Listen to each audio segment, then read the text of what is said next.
Assalamualaikum warahmatullahi wabarakatuh. Alhamdulillah adik-adik yang dirahmati Allah, hari ini kita bertemu lagi dalam mata pelajaran pendidikan Islam bersama saya Ustazah Effie.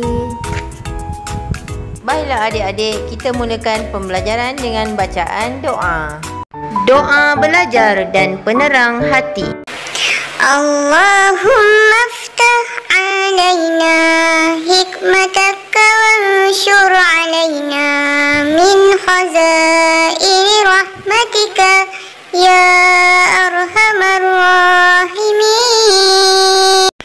Rabbi shrah li sadri wa yassir li amri wahlul 'uqdatam min lisani yafqahu qawli.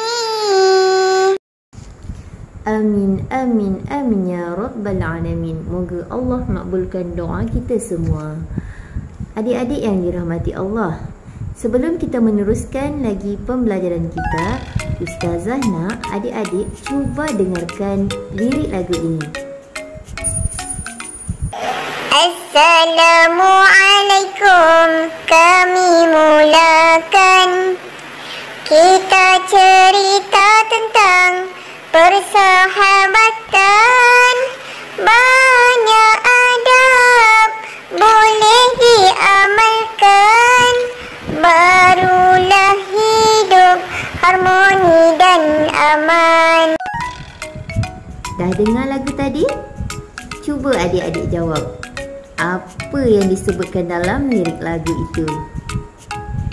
Ya, tentang sahabat dan adab yang boleh diamalkan.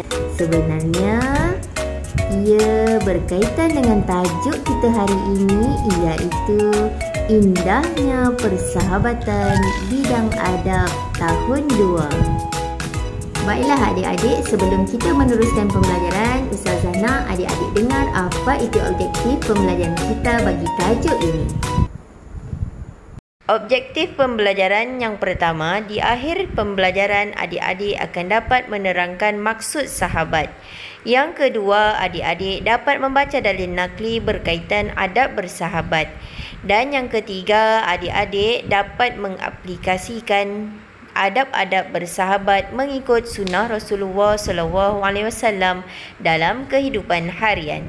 Yang keempat, adik-adik dapat merumus kepentingan mengamalkan adab-adab bersahabat mengikut sunnah Rasulullah SAW dalam kehidupan harian. Adik-adik yang dirahmati Allah, adik-adik semua ada sahabat tak?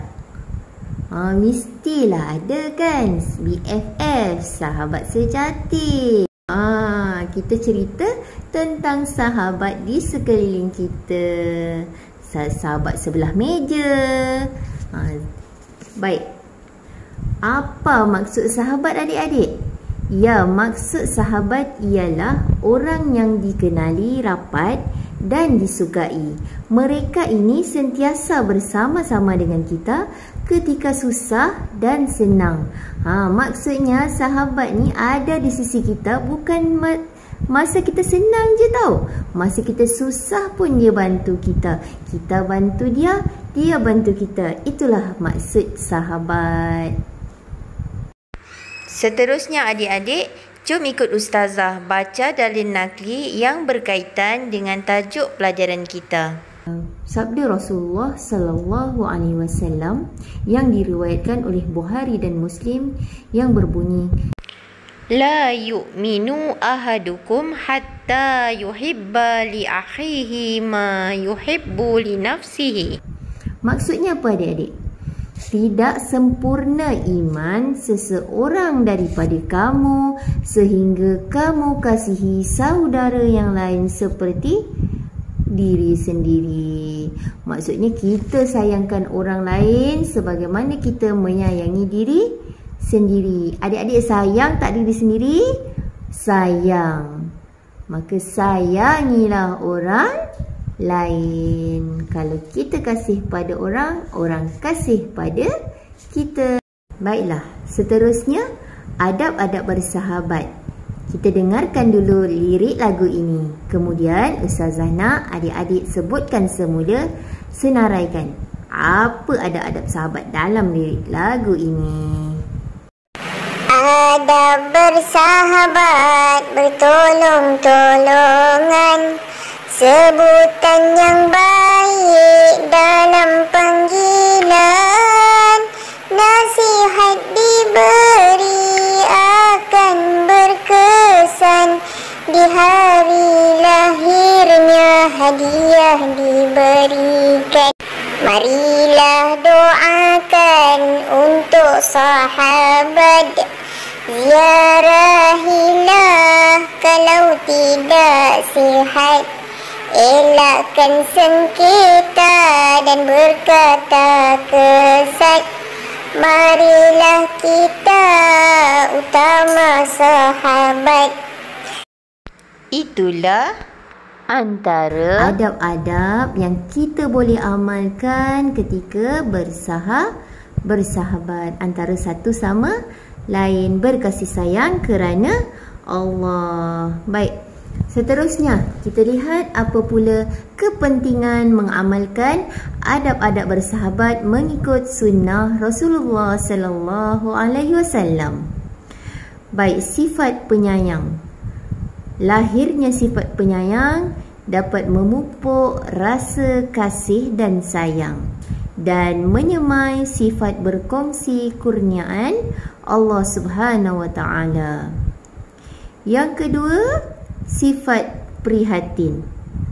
Ia akan menimbulkan kemesraan, sentiasa mengambil berat tentang sahabat dan dapat mengeratkan persaudaraan.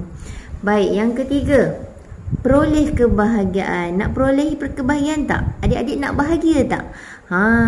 Bila dapat bahagia akan mewujudkan kehidupan yang aman dan harmoni dan merasai kemanisan iman dan persahabatan. Baik, seterusnya, bila kita amalkan adab-adab bersahabat, kita dapat pahala tak bila kita buat baik? Mendapat pahala, mendapat perlindungan Allah pada hari kiamat dan memperoleh pahala dan meninggikan darjat. Rugi tak adik-adik sayang sahabat, sayang saudara? Tak rugi. Kita sayang mereka, Allah Ta'ala sayang kita. Sebagai rumusan, siapa contoh terbaik kita? Ya, Nabi Muhammad sallallahu alaihi wasallam adalah contoh terbaik dalam persahabatan. Sahabat adalah cerminan diri kita. Sekian saja adik-adik pelajaran kita hari ini. Assalamualaikum warahmatullahi wabarakatuh.